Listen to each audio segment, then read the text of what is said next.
Assalamualaikum warahmatullahi wabarakatuh. Alhamdulillahirrabbilalamin. Segala puji bagi Allah yang telah memberikan kepada kita nikmat, karunia, fasilitas, karunia berbagai peristiwa yang akan mematangkan kehidupan kita, sehingga akan menjadikan kita punya banyak modal untuk melakukan kebaikan.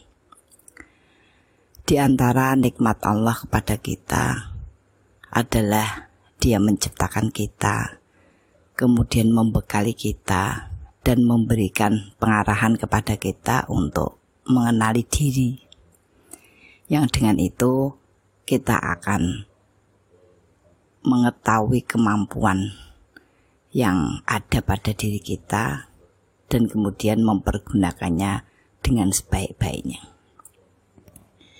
Kaum muslimin yang berbahagia, ketidaktahuan seseorang pada dirinya dan kemampuan yang dimiliki akan menjadikan seseorang salah paham dalam menilai diri, sehingga menimbulkan pesimisme, menimbulkan buruk sangka, menimbulkan perasaan iri dan dengki kepada yang lainnya.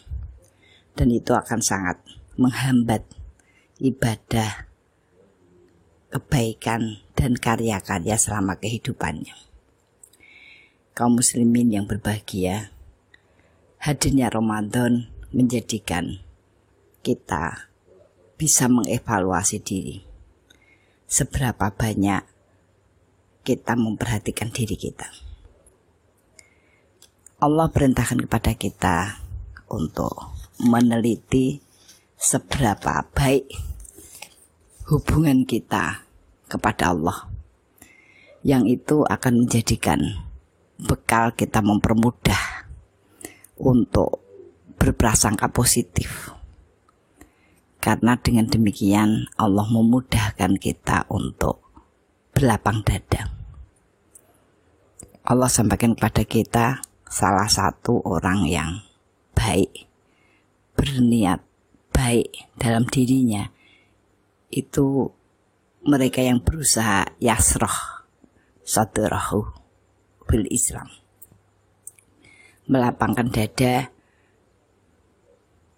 untuk hal-hal yang harus dia kembangkan dalam ketentuan-ketentuan Allah. Dan Allah sampaikan kepada kita bahwa orang-orang yang berkonsentrasi di dalam ibadah, maka Allah akan meningkatkan jiwa ketakwaannya, yaitu diberikan rahmat, dipermudah jiwanya itu menjadi lebih subur terhadap kecintaannya dalam kebaikan. Kemudian diberikan furqan, yaitu sinyal-sinyal kebaikan yang akan menuntun manusia ketika dia bahkan tidak berada dengan satu orang pun orang baik di sekitarnya. Maka Rasul ketika ditanya seorang sahabat, kalau kemudian aku berada di suatu tempat dan aku tidak temukan orang yang harus aku tanya, maka apa yang harus aku lakukan? Maka Rasul menjawab, iftahti qalbaka, tanyakan pada hatimu. Nah, itu tadi yang disampaikan orang yang berusaha untuk membekali dirinya dengan ibadah, maka Allah pun akan menguatkan ketajaman basyirah hatinya untuk memberikan sinyal apakah yang dilakukan itu benar atau tidak. Bahkan Allah memberikan ilham apa yang harus dilakukan ketika menghadapi sebuah masalah.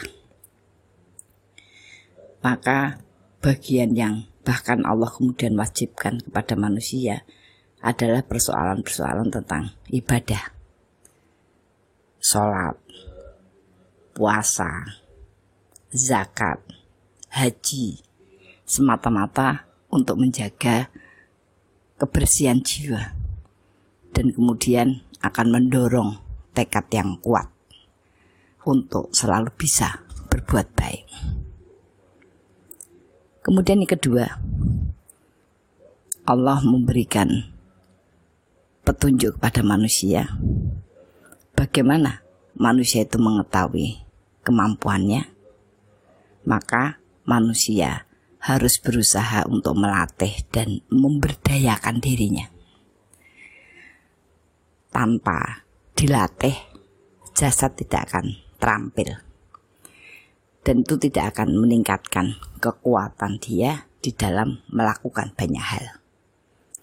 Maka salah satu syarat bagaimana seseorang mengetahui dirinya itu ketika dia bisa mengkondisikan, melatih, menjaga jasadnya untuk terus bergerak dalam amal-amal soleh. Bahkan seorang olahragawan profesional pun dia tidak akan bisa mempertahankan prestasi, tidak akan bisa memberdayakan keunggulan-keunggulan yang diberikan kepadanya manakala dia tidak rutin dalam berlatih, dalam memproses ritme kehidupan, ritme gerak jasad ya, sehingga itu membuktikan bahwa manusia itu memang harus mengupayakan berpikir dan berlatih agar produktif, berdaya. Kemudian yang ketiga, diri yang kadang-kadang kemudian menjadi lemah itu ketika tidak belajar menghadapi kenyataan. Sesungguhnya Allah memberikan peristiwa-peristiwa yang berbeda dalam setiap diri, memberikan karunia-karunia yang berbeda pada setiap manusia, dan menggariskan banyak ketetapan yang berbeda dalam perjalanan hidupnya. Maka setiap manusia tidak boleh tergantung saja pada apa-apa yang diinginkan dan dicita-citakan, bahwa manusia harus siap menghadapi kenyataan. Maka Allah perintahkan kepada orang-orang bahkan yang beriman, yang dekat dengan Quran, yang bagus ibadahnya, itu diingatkan untuk bertawakal. Karena tidak semua kebaikan, karena tidak semua apa-apa yang kita upayakan itu langsung diberikan oleh Allah. Allah kepingin setiap manusia itu mengajari dirinya untuk bersabar dan bertawakal. Karena sesungguhnya hidup itu adalah sebuah proses, bukan sebuah hasil. Itu yang kemudian menunjukkan keadilan Allah kepada manusia. Karena dengan potensi berbeda, dengan kondisi jasad yang berbeda, dengan ilmu yang berbeda, dengan keadaan yang berbeda, dengan fasilitas yang berbeda, setiap manusia tetap punya hak untuk mengolah dirinya dengan proses-proses yang baik. Tentang hasil, itu menjadi hak penuh dari Allah. Fastabiqul khairat, mudah-mudahan kita menjadikan diri kita orang-orang yang selalu mampu menjadi lebih baik. Assalamualaikum warahmatullahi wabarakatuh.